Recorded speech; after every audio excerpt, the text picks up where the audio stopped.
呢件事情係發生於妙英細個嘅時候做夜間保安嘅工作。當時妙英負責嘅工作就係等商場所有嘅人離開晒之後，負責最後一次嘅巡邏，主要係檢查一下仲有冇人留低咗喺商場，同埋檢查下火警鐘同埋電力嘅設施。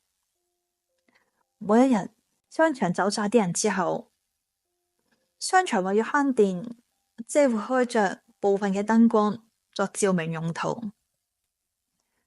當時商場非常之寂靜，妙英就係會攞住手電筒慢慢去巡邏。起初嘅時候，妙英係非常之驚嘅，始終都係一個女仔。但係佢計翻所有嘅人工同埋夜間津貼，因為薪酬都非常之可觀，所以佢繼續做落去。經過咗幾個月之後，妙英都開始習慣咗。雖然話妙英係習慣咗工作，但係始終一個人巡邏，點都有少少驚。話說一次，妙英巡邏嘅時候，經過咗一個影印機，因為影印機有感應嘅關係，所以妙英行到去嘅時候，突然之間着咗一着，嚇到妙英即刻退後。亦有一次，妙英巡邏到廚房嘅時候，佢竟然見到有隻好大隻嘅老鼠，突然之間跳咗落嚟，嚇到佢即刻大叫。其實呢兩件事都好濕碎，令到妙英最驚嘅其中一件事就係發生喺樂園入邊。呢間樂園擺滿晒好多遊戲機、推引機之類嘅東西，日頭嘅時候都非常之熱鬧。去到夜晚嘅時候，呢啲遊戲機、推引機都會俾職員閂晒電源。妙英喺入邊巡邏嘅時候，都會覺得特別陰森。各種嘅卡通人物公仔都有種陰森嘅感覺。於是妙英就揸住手電筒，慢慢一步一步咁巡查住每一個角落。妙英確定咗入邊呢個樂園一個人都冇之後，佢就打算離開。當佢準備踏出呢個門口之際，佢突然聽到一啲怪聲。妙英嗰下覺得好奇怪，明明佢已經檢查晒所有電力，確保係關掉咗，佢先離開啊嘛。嗰一刻佢好驚，心諗點會仲有音樂？唔通真係有鬼？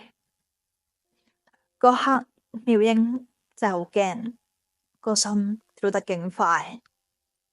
呢幾個月佢都冇發生過類似嘅事情，因為工作嘅原因，妙英鼓起勇氣，諗住翻轉頭再巡查多一次。邊行一邊聽到啲熟悉嘅音樂，但係嗰刻佢諗極都諗唔到，只係慢慢一步一步行去音樂傳嚟嘅方向。佢見到一台夾公仔機，正正播緊音樂，啲音樂聲就喺呢部夾公仔機嗰度傳出嚟。當下妙英覺得好奇怪，佢諗緊點解會無啦啦着咗機，於是佢留意到呢部夾公仔機好似係新款嘅，於是佢就覺得呢部新型嘅夾公仔機有後備電源嘅系統，所以佢就會自己着咗。所以妙英都不以為意，繼續去巡邏其他地方。喺巡邏期間，妙英就諗翻究竟呢部嘅公仔機係幾時放咗喺度呢？因為妙英唔係好肯定呢部機係幾時放咗喺度。就係咁樣，妙英就巡邏晒成個商場，除咗夾公仔機無啦啦發出聲音之外，嗰一晚都冇再發生特別嘅事。結束咗巡邏之後，妙英就入翻去保安室入邊。入到去保安室入邊，佢見到同事，佢將頭先發生嘅事講返俾同事聽。同事聽完之後就表示佢做咗咁耐都未發生過呢個情況，所以第二日妙英就直接去咗樂園揾經理問一問。妙英就問返經理，到底嗰台夾公仔機係咪有後備電源，同埋係咪喺指定時間會有音樂發出？但經理表示佢哋所有嘅夾公仔機都冇後備電源㗎。經理仲表示每一晚佢都會仔細檢查，確保熄晒所有電源，佢先會走。當刻妙英覺得好奇怪。佢完全唔明白點解嗰部夾公仔機係會無啦啦發出音樂。自從發生呢件事之後，妙英每次去到呢個樂園巡邏嘅時候，都會聽到夾公仔嘅音樂聲，仲有見到一個白色透明嘅人影喺度夾緊公仔。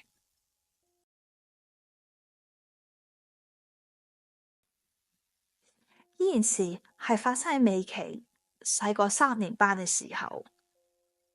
小時候因為美琪比較內斂嘅關係，所以佢被同學排斥。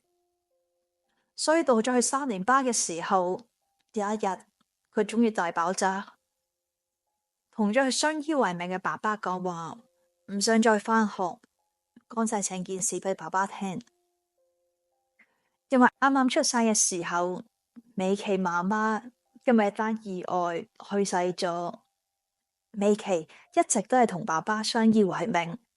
美琪爸爸知道呢件事之後，就決定將美琪暫時送返去鄉下，俾婆婆同埋公公湊。婆婆同公公係住喺一個郊區嘅地方入邊。呢條村係一個老人村嚟嘅，全部嘅後生仔都搬晒出去城市，成條村只係得返2-3個高中生。小朋友只係得返美琪一個，所以都係冇乜人同佢玩嘅。雖然冇小朋友同美琪玩，但美琪都非常之開心，因為美琪非常之鍾意大自然，好鍾意呢條村。佢通常都攞住本畫簿，一直喺度畫畫，見到咩就畫咩，花草樹木、夕陽風景，佢咩都畫㗎。直到去半年之後，佢認識到一個姐姐。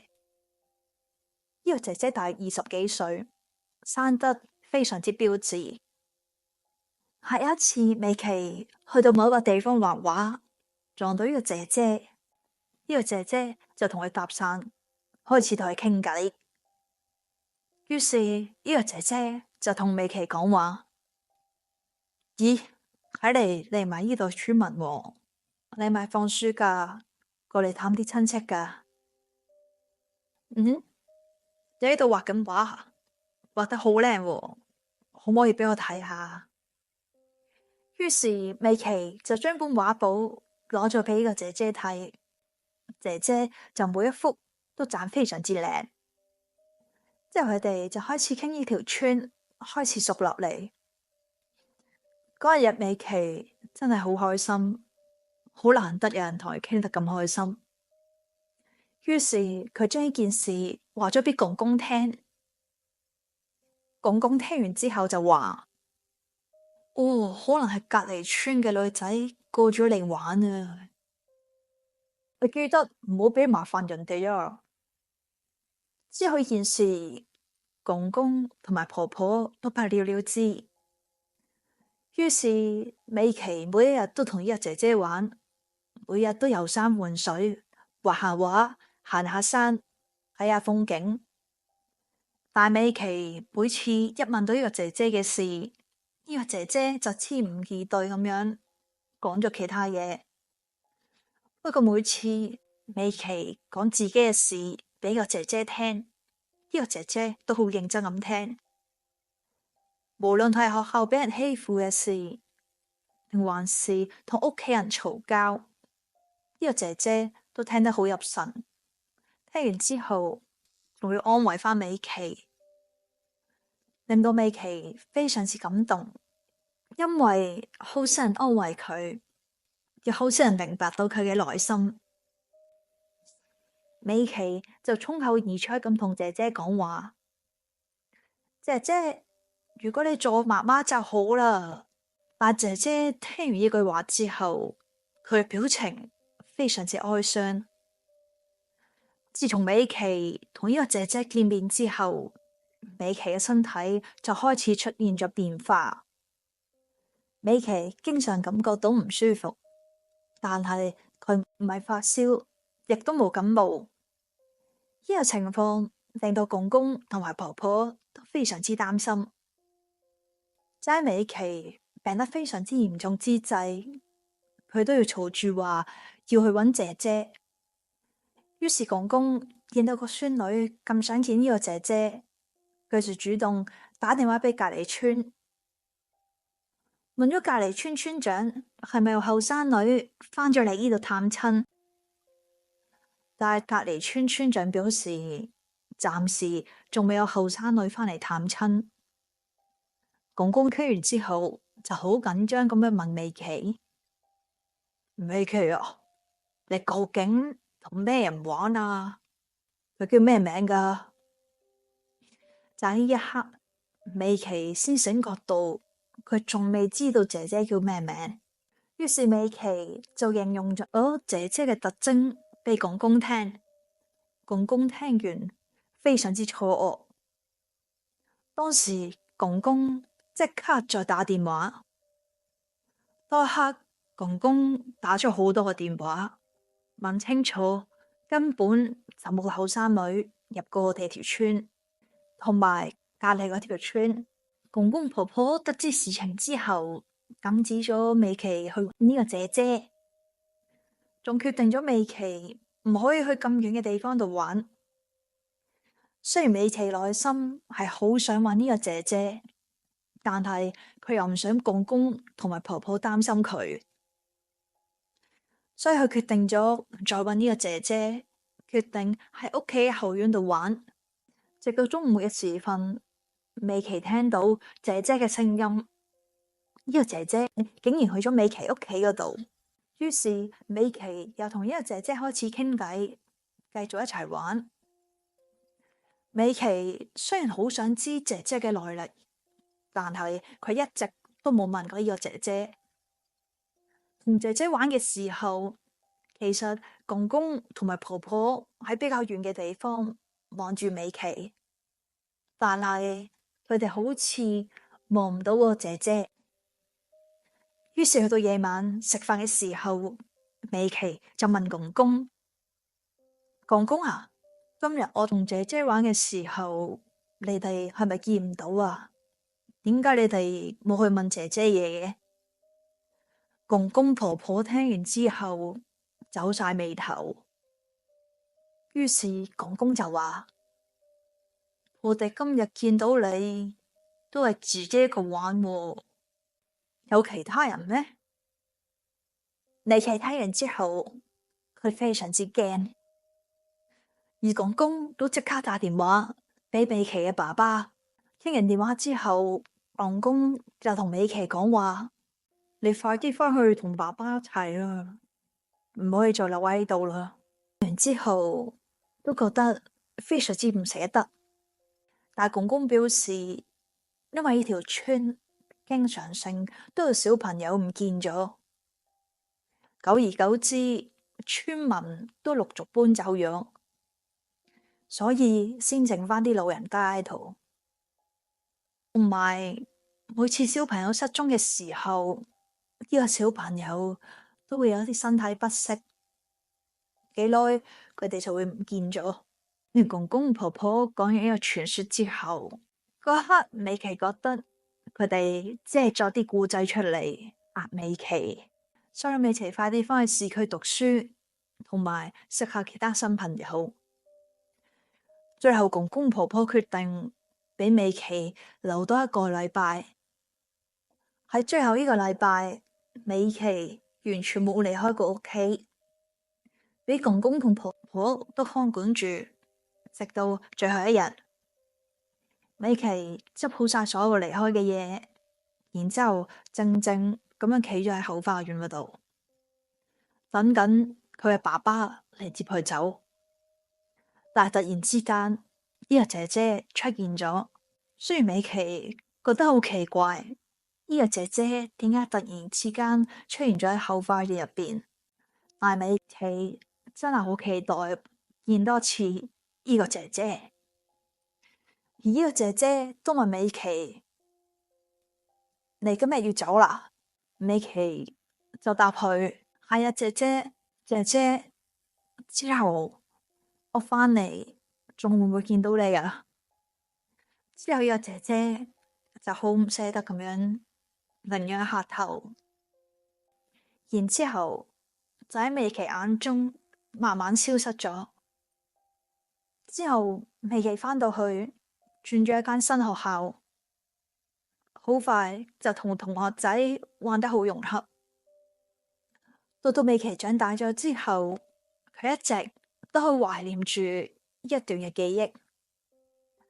不過自從嗰次之後，美琪就冇再見到姐姐，但係佢感覺到一直都有人守護住佢。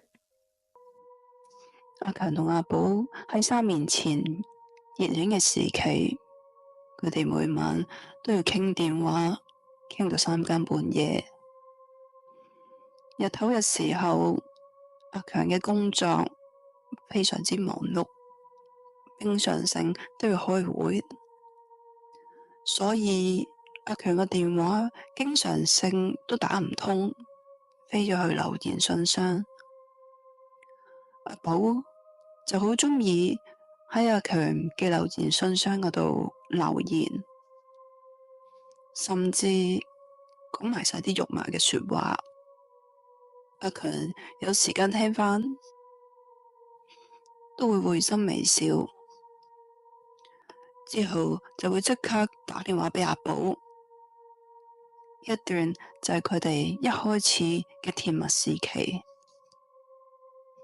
過2年之後，佢哋就結咗婚，享受住二人世界嘅生活。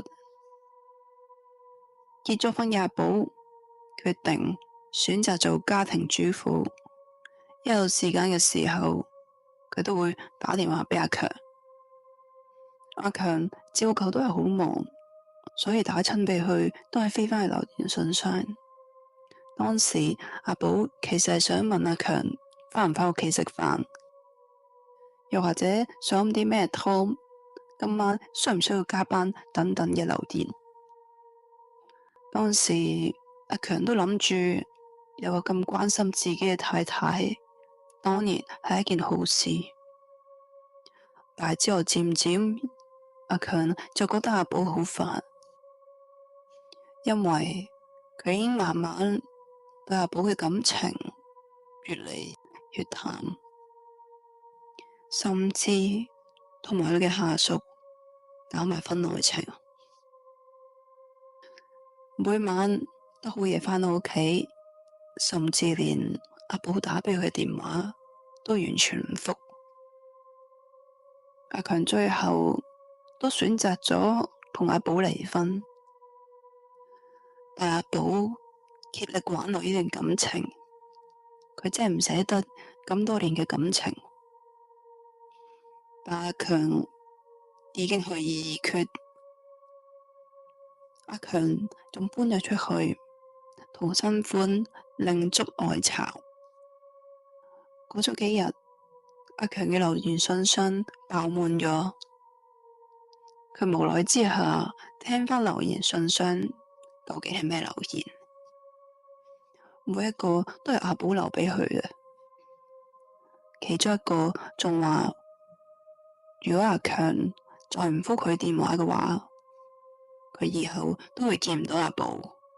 阿強覺得阿寶只係講笑，完全冇放喺心上。之後嗰個星期，每一晚阿強都收到阿寶嘅留言，留言都好奇怪咁問阿強，幾時返嚟食飯，又話自己好唔舒服，快啲返屋企睇佢。仲有叫阿強冚多張被，唔好冷親。嗰一刻，阿強覺得一夜夫妻，佢始終對阿寶仲係一啲感情喺度。之後有一個新嘅口信，阿寶都同阿強講話：如果你5分鐘之內返唔到你屋企嘅話，你以後都唔會再見到。今次阿強覺得有啲唔妥，因為佢覺得阿寶嘅聲音非常之低沉，非常之沮喪。佢覺得阿寶今次真係會做傻事，所以佢即刻揸車返屋企。返到屋企樓下，見到好多架警車，仲有一架白車啱啱離開。之後佢問返看更，看更同佢講話，阿寶喺屋企死1個星期，仲話屍體開始已經發臭，鄰居聞到有陣異味，先報警。阿強嗰刻真係非常之心痛，佢冇諗到阿寶真係為咗佢做傻事。阿強已經冇可能再見返一直咁深愛佢嘅阿寶，亦都冇機會喺留言信箱聽到佢每一段最新嘅留言。偷人嘢可能會惹上官非，但係偷死人嘅嘢分分鐘更加不堪設想。因為個貪字，往往有啲人會以身犯險，唔相信報應。阿強佢係一個火葬場嘅職員，佢亦都係一個賭徒，經常賭到債台高築。一開始嘅時候，佢賭輸咗錢，就問屋企人朋友借錢，但係佢無力償還。之後，所有嘅朋友、親人都疏遠咗佢。阿強諗唔到方法之後，佢決定咗揾死人借。佢竟然連同3個嘅同事一齊去偷先人嘅遺葬品。一開始個個都會抗拒做呢件事，因為佢哋知道偷死人嘢係一件好陰質嘅事。一開始嘅時候，佢哋都拒絕咗阿強，但係阿強同佢哋講：怕咩啫？你唔講，我唔講，邊個知啊？橫掂佢哋都死噶啦，不如呢排我哋仲好啦，就去到我咪燒翻多啲嘢俾佢哋用咯。大家聽完阿強講嘅說法之後，個心有啲動搖，所以佢哋決定阿強同流合污。當數棺木佢哋運輸帶諗住火葬嘅時候，佢哋就開始動手。一打開咗棺木，貪婪嘅目光就望住咗先人嘅遺葬品上邊。大家都有個協議，就係手快有，手慢冇。邊個攞到件物品嘅，嗰件物品就屬於佢。阿強永遠出手得最快，攞得最多嘢嗰個。一開始大家都有啲避忌，每攞一件嘢都會同個先人道歉，我會燒翻多啲嘢俾佢。但係當佢哋日復如是咁做嘅時候，呢種慣性就已經習慣咗，佢哋完全冇覺得自己做咗一件唔啱嘅事。佢哋都冇再燒返啲嘢俾先人，而個心都冇愧疚嘅感覺。只係偶然喺火葬場門口見到啲先人嘅家屬，佢哋心虛，唔敢正面望呢班家族嘅人，有種作賊心虛嘅感覺。一次，佢哋遇上向一個棺木出手嘅時候，怪事終於發生。呢度先人係個出名嘅有錢人，所以佢哋陪葬品入邊都有好多值錢嘅嘢。陪葬品入邊淨係燈錶都有5-6隻。阿強佢哋心諗，今次真係發達啦！佢哋成班爭先恐後，不停咁樣搶入邊值錢嘅東西。阿強唔小心，一下搲咗落去個先人塊面嗰度。當時阿強就講咗一句：唔好意思啊，我會燒返啲嘢俾你㗎。點知阿強都未講完番說話之後，個先人竟然擘大隻眼同佢講：我唔要你笑嘅嘢，我淨係要你陪葬。大家聽完個先人講咗呢番話之後，個個都目定口呆，放低晒佢手上嘅陪葬品，仲不停同埋先人道歉。阿強都只可以放低晒佢手上嘅陪葬品，但係佢心入邊非常之唔忿氣，仲不停喺佢心入邊鬧啲先人，仲話真係孤寒鬼，死咗仲攞咁多嘢做乜嘢啊？喺嗰一晚，阿強夢見咗好多先人過嚟揾佢，其中一個就係今朝行去嗰位有錢先人。佢哋一個又一個咁樣輪住瞓喺阿強嘅身邊，每個先人都對住阿強講話：我要你陪葬。到咗第二日，阿強屋企人發現咗阿強成身冰冷，冇晒知覺。阿強竟然死咗，佢嘅死因係突發性嘅心臟病。阿強屋企人喺極度傷心嘅情況之下，幫佢辦理喪事。佢哋將阿強身邊嘅所有貴重嘅物件放喺佢嘅身上，有好多都係佢偷返嚟嘅偽裝品。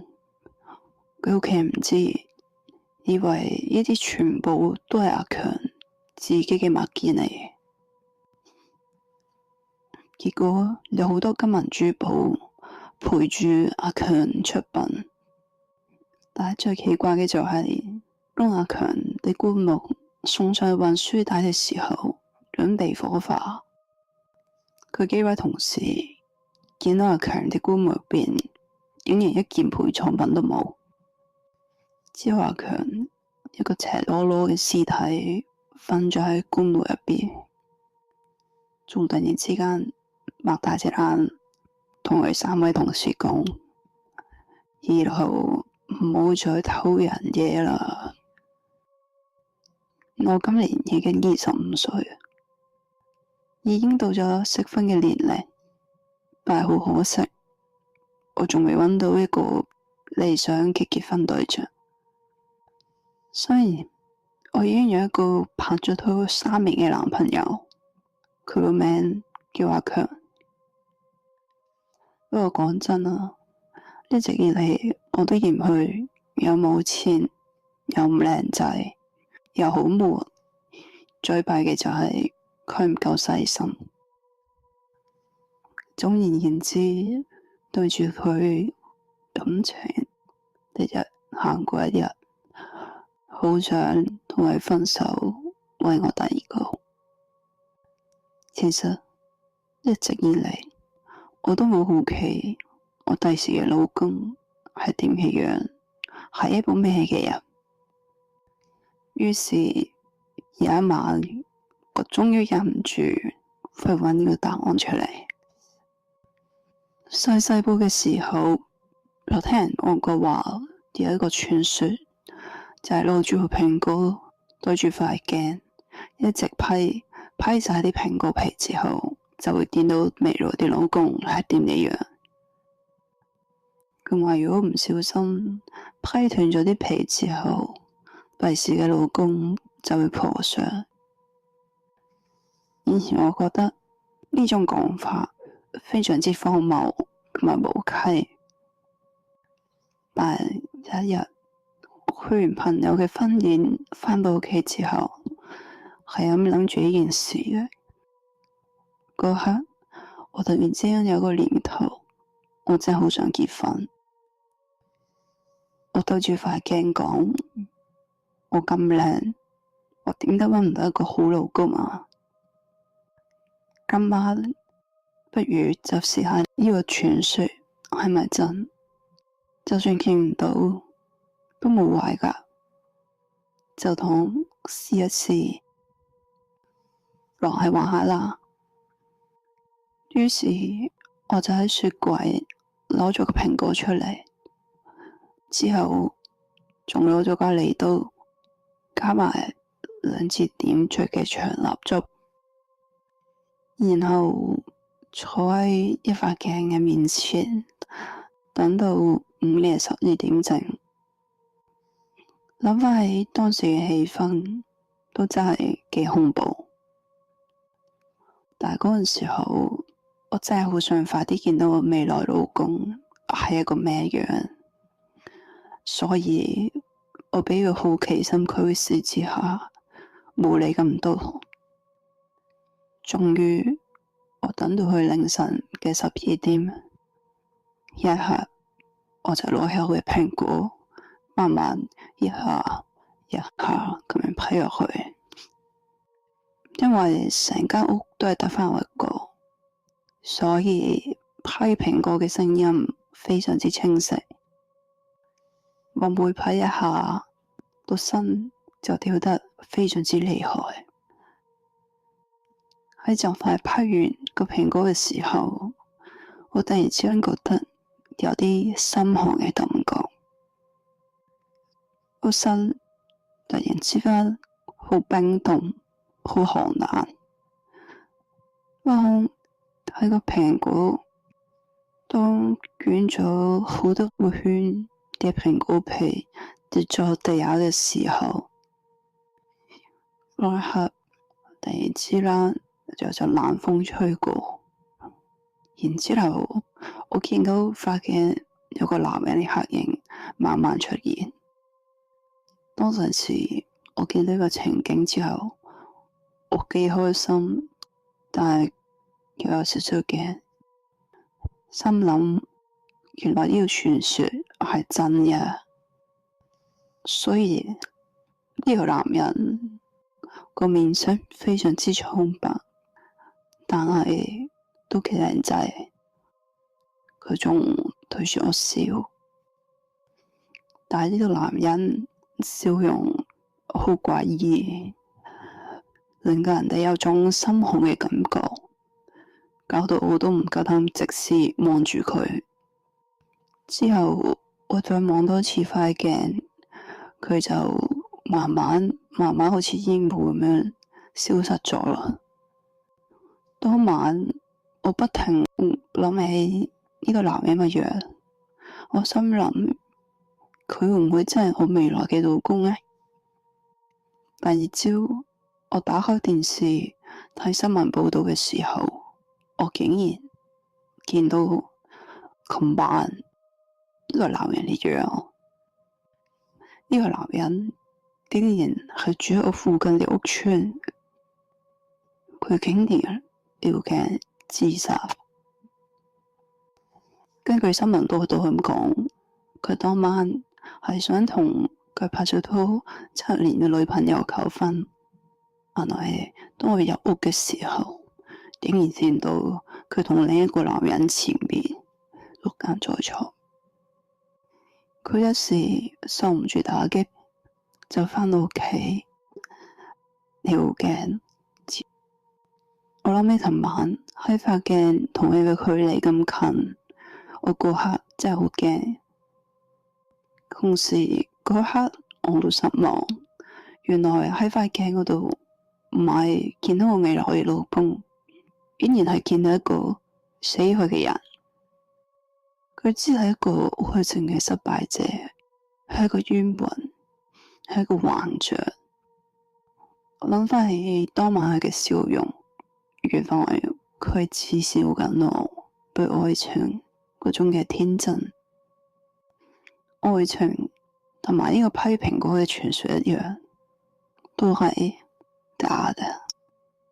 大家好啊，歡迎收睇驚奇鬼站。今日想同大家講一講做完手術後見到鬼嘅故事。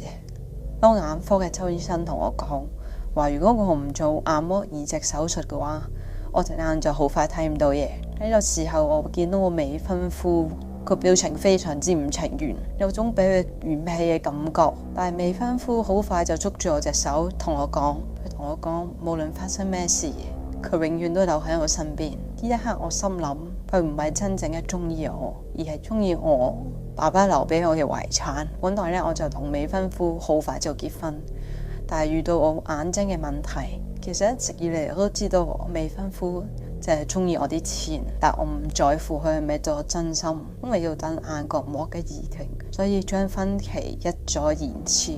假意只要有人同我結婚咁就可以啦。過咗1個月之後，未婚夫咧就帶咗我去醫院咧做眼角膜嘅移植手術。我冇問佢哋點解咁快有得做呢個手術，因為仲有好多人等緊，而且我唔係排喺第一名。我諗佢應該好清楚啊。頭天喺我身上，佢好快就會得到佢嘅回報。佢完全冇懷疑到呢個手術，手術都好順利。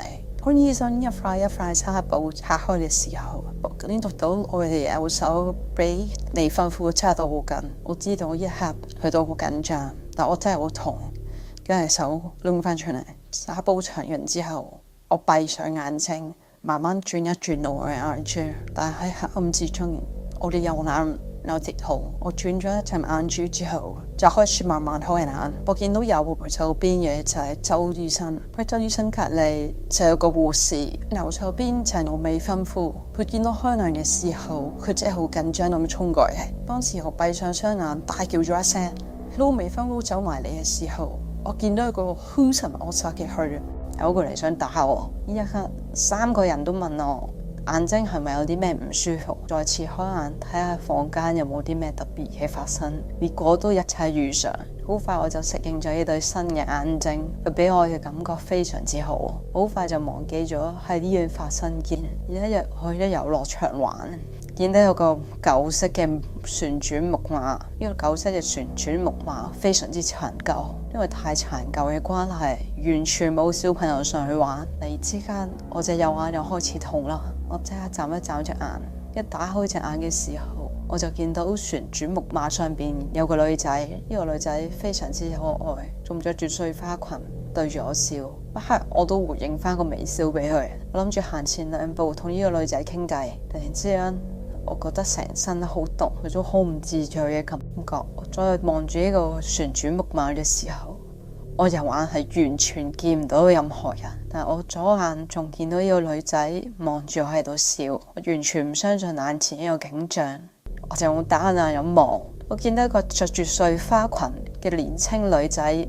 喺我面前，佢仲戴住一個披肩喺個身上邊。我再用另外一隻眼單眼咁睇，就見到完全冇人，即係見到個旋轉木馬喺度不停係咁轉。呢刻我就係諗起以前睇過嘅一套戲，我左眼見到鬼，我即刻四圍咁望一望，睇下會唔會再見到其他唔同嘅嘢。望到另外一邊嘅長凳有個男人喺度望住呢個旋轉木馬，我就一步一步咁行過去長凳嗰邊，睇下呢個男人係咪鬼。我就問呢個男人，想問你見唔見到旋轉木馬嗰邊有個女仔？呢個男人就好奇怪咁樣望一望嗰邊嘅旋轉木馬，又望一望住我。佢同我講冇人啦。一刻我好肯定旋轉木馬嗰邊嘅小妹妹一定唔係人。我再問一問長凳嘅男人，我問佢你信唔信有鬼啊？突然之間呢個男人好悲傷咁樣同我講，我相信係有。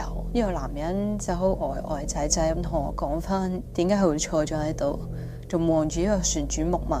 呢個男人叫阿強，阿強同埋佢女朋友準備結婚，正喺個旋轉木馬嗰度影咗佢哋嘅結婚相。但係好唔好彩喺結婚嗰日，呢個女仔突然之間失蹤咗。我聽完阿強同佢女朋友嘅故事之後，我真係眼濕濕咁望住佢，雖然我唔相信呢個世界有呢啲咁嘅愛情。我再次望住呢個旋轉木馬，我就安慰阿強咁講：我估你女朋友一定係有啲特別嘅原因先會離開咗啫，你女朋友一定係好靚女。強苦笑咁講，佢係一個好可愛嘅女仔嚟啦，佢好中意就着我送俾佢嘅水花裙玩呢個旋轉木馬。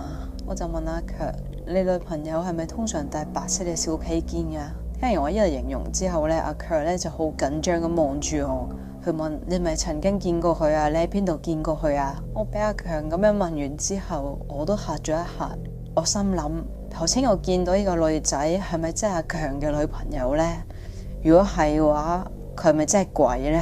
咁我就同阿強講翻頭先喺旋轉木馬見到嘅所有嘢，話形容翻個女仔嘅打扮。呢一刻我喺我心諗，呢個世界真係好神奇，竟然咁都遇到一個形體，仲遇到埋揾佢嘅男朋友。我決定幫阿強揾翻佢嘅女朋友。我去翻旋轉木馬嗰邊，無論我點樣眨眼都好，我都見唔到呢個女仔好似恢復翻正常咁樣。阿強就同我講話，佢可能去咗另外一個佢中意嘅地方，我帶你去。帶咗我去主題樂園嘅咖啡室入邊，入邊非常之雅致。我好自然就行咗入呢個咖啡室入邊，慢慢咁行入去靠窗嘅座位之前，我隻右眼又開始感覺到唔舒服。然之後慢慢咁樣見到啲奇怪嘅畫面。我見到阿強嘅女朋友着住條碎花裙，坐咗喺近窗邊嘅座位上邊。我緊張伸手過去阿強女朋友嗰邊，我右手好自然咁穿過咗佢嘅身體，好似穿過一陣好奇怪嘅空氣咁樣。阿強嘅女朋友毫無反應咁樣繼續望住窗外邊嘅風景。阿強嘅女朋友微微咁樣笑，好似回憶緊好開心嘅往事，嘗試叫一叫阿強嘅女朋友，但阿強嘅女朋友完全冇反應。之後我回頭望住阿強，我用求救嘅眼神望一望佢。阿強咁同我講，呢個座位佢每次嚟都會同我一齊坐嘅。阿強就叫我問佢女朋友究竟發生咗啲咩事。我再望一望阿強嘅女朋友，叫一叫佢，佢都係冇反應咁望出窗外邊。喺呢一刻，我隻眼又開始痛啦，非常之劇痛。喺呢個時候，我完全見到晒阿強女朋友生前嘅所有記憶。突然之間，阿強問我：你有冇見到我女朋友戴住我哋嘅訂婚戒指啊？我就同阿強講：我見唔到我戒指啊，佢兩隻手都冇戒指。突然之間，阿強箍住我條頸，我眼前一黑就暈低咗。當我醒翻之後，我發現咗我俾人綁住咗。我見到阿強好憤怒咁樣望住我，問阿強究竟發生咩事啊？你做乜綁住我啊？阿強好嬲咁同我講：你究竟帶咗我女朋友去邊度？我同阿強講：我完全唔知你講啲乜嘢，我真係唔知你女朋友去咗邊。阿強繼續講：一定係你殺咗我女朋友，如果唔係你點會見到佢？佢嘅怨靈一定係纏住咗你。我好大聲咁同阿強講：我都唔識你女朋友，我做乜要殺佢啊？阿強打咗個突。我唔知道，我淨係知道你一定知道我女朋友嘅下落。阿強繼續無理取鬧咁講：我唔理，你一定要帶翻我見女朋友。呢一刻我腦好混亂，我唔明白點解啲咁奇怪嘅事件禍落喺我身上。我嘆咗口氣，突然之間我諗到啲嘢，一切發生嘅事件就係我眼角膜移植手術之後發生嘅。我突然之間諗通咗，我所有嘅畫面都連成一線，即喺我眼睛見到嘅嘢，喺旋轉木馬同埋咖啡廳嘅畫面，係阿強女朋友嘅冤靈，係佢嘅記憶，所以佢完全聽唔到我叫佢。所有喺主題樂園見到嘅畫面，都係阿強女朋友嘅記憶投射翻喺我腦海入邊。我諗佢將佢嘅記憶同埋我嘅視野連成一線。嗰日喺醫院見到未婚夫好兇神惡煞咁樣撲埋嚟我身邊，應該係阿強女朋友嘅最後一個記憶。我將所有事情同埋諗法都話咗俾阿強聽。阿強即刻好多咁問我：究竟你未婚夫而家喺邊度？我要揾佢。我好平靜咁同阿強講：呢一刻我哋冇證據指證我未婚夫做嘅所有嘢，就算你揾到佢都幫唔到成件事。我安慰咁樣拍一拍阿強膊頭，然後我即刻翻屋企揾我未婚夫對質。